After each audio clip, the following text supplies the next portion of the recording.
Bear down. So the conversation continues about the Bears' draft position this offseason and what they're going to do with the number one pick in quarterback. And of course, that leads to everyone speculating that Caleb Williams is the pick.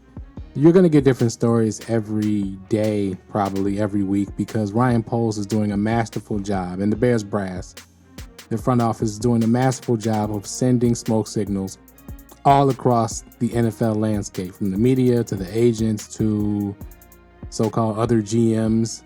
That one I really don't believe, but they're sending out massive smoke screens. But I just want to do a quick comparison, something people are not really doing, a real numbers comparison of Ohio State Justin Fields versus USC's Caleb Williams.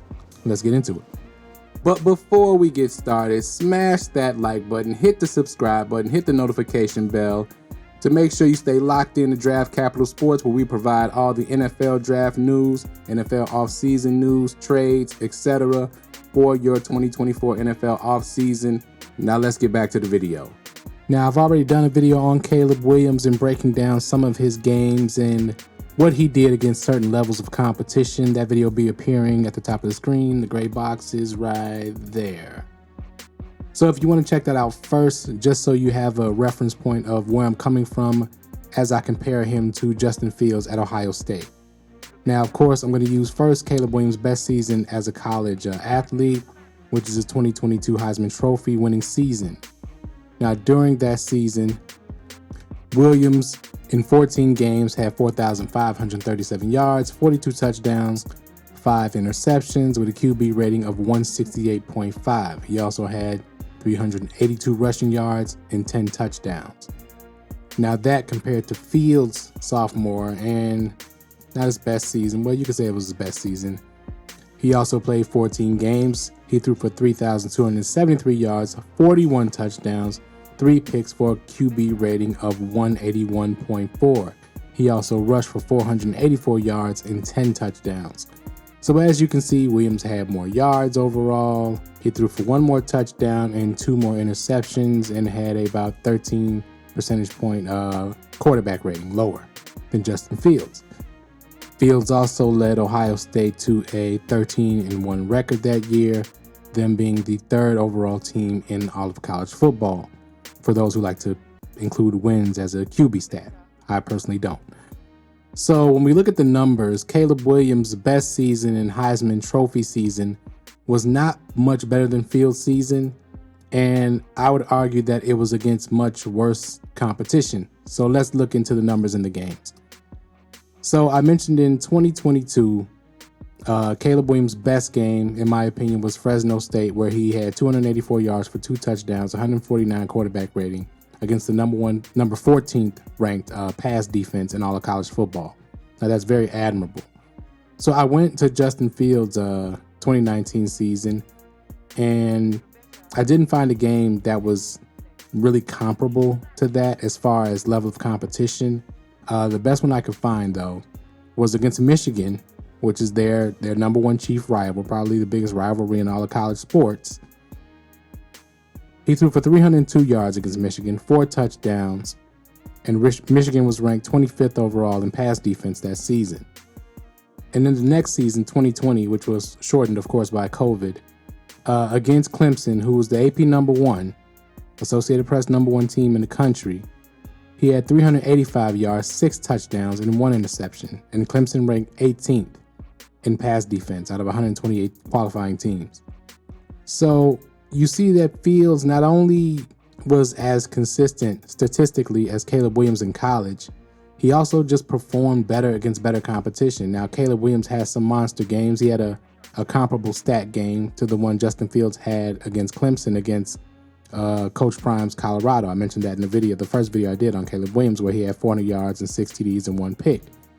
The problem is Colorado ranked 127th out of 133 teams in pass defense. He torched Nevada last season for 5 touchdowns, 319. They ranked 115th in pass defense. He torched Washington, 312 yards, 3 touchdowns. They ranked 120th in pass defense. And that was in the midst of their, they lost, I think, 5 of their last 6 games. He also had a good game against Stanford, 281 yards, 3 touchdowns. And Stanford ranked dead last, 133rd in pass defense. So if you look at who Caleb Williams played against and who he had really good games against, it was really low competition most of the time. Now, San Jose State stands out as he had 278 yards and 4 touchdowns, and they were the 16th ranked pass defense. Now, the Notre Dame game is the one everybody knows about, where he threw 3 picks, only 199 yards. Notre Dame was ranked 3rd in overall pass defense. I already discussed that in the last video about Williams. And Utah is a team that people don't bring up, but Williams has faced Utah 3 times and has not been able to beat them at USC. Now, Utah is the alma mater of every Bears fan should know this, Jalen Johnson, our top cornerback. And they're known for producing pretty good DBs. They produced Clark Phillips, who got drafted last season, Eric Rowe, Eric Weddle, both Pro Bowlers of the past. This is the type of competition Caleb Williams is going to be facing in the NFL on a week-to-week basis. And this is something that just gets overlooked when people talk about college athletes and they look at the highlights of a college athlete and they don't look at who they're performing those highlights against. I'm not saying Caleb Williams is a bad quarterback. I'm not saying he won't turn into a good quarterback at the next level. But if you look at the Chicago Bears picking him at number 1, which is what some fans are asking them to do, he's going to come into an offense that doesn't have a lot of weapons, an offensive line that needs a lot of help, and you're asking him to hit the ground running when he really hasn't faced competition like the Detroit Lions, the Green Bay Packers, and the Minnesota Vikings, all of whom have defenses that are no joke. That's going to be 6 games in the season that he's going to have to go up against with him, DJ Moore, Cole Kmet, and who else? Exactly. So the point is, you have to look at the players individually and who they actually went against when you're comparing the two, because it is really a comparison of Justin Fields versus all the quarterbacks in the draft. I mean, there's other comparable games. If you look at Justin Fields against Penn State in 2020, he threw for 318 and 4 TDs. Now, Penn State was ranked 55th in passing defense. If you look at Caleb Williams against Oregon in 2023, 291, 1 touchdown, 291 yards and 1 touchdown, they ranked 54th in pass defense. So as you see, Justin just had more impact on his team winning those games, those big games against tougher competition. Not saying Williams is not capable of developing into that, but up to this point, he has not shown that when the better competition shows up, that he shows up as well. He just doesn't perform as well, minus the San Jose State game. I'll give him credit for that one. And I'll give him credit for the Fresno State game in 2022. Those are not 2 powerhouse schools, but they did rank very high in pass defense when they played against USC. So let me know what you think in the comments below of this information. Did you always know Justin Fields was a better prospect or as good a prospect than Caleb Williams? Does this now bolster your confidence in Caleb Williams maybe? Maybe you think Caleb Williams is now not a bad idea, you know, with the contract situation with Fields coming up for a contract, and Caleb Williams is at least comparable to Fields. Not better and probably not as good, but at least comparable. With some work, he could become as good, I think. Let me know what you think in the comments below. Does this information help your argument? If you have any Caleb cult followers out there that probably need to be straightened out, just share this video with them.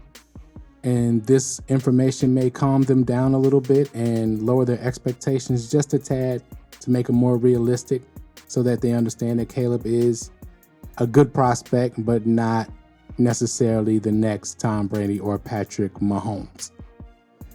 As always, thank you for watching this Draft Capital Sports. Like, share, subscribe, hit that notification bell, comment below as always. Thank you for watching, and we out. Peace.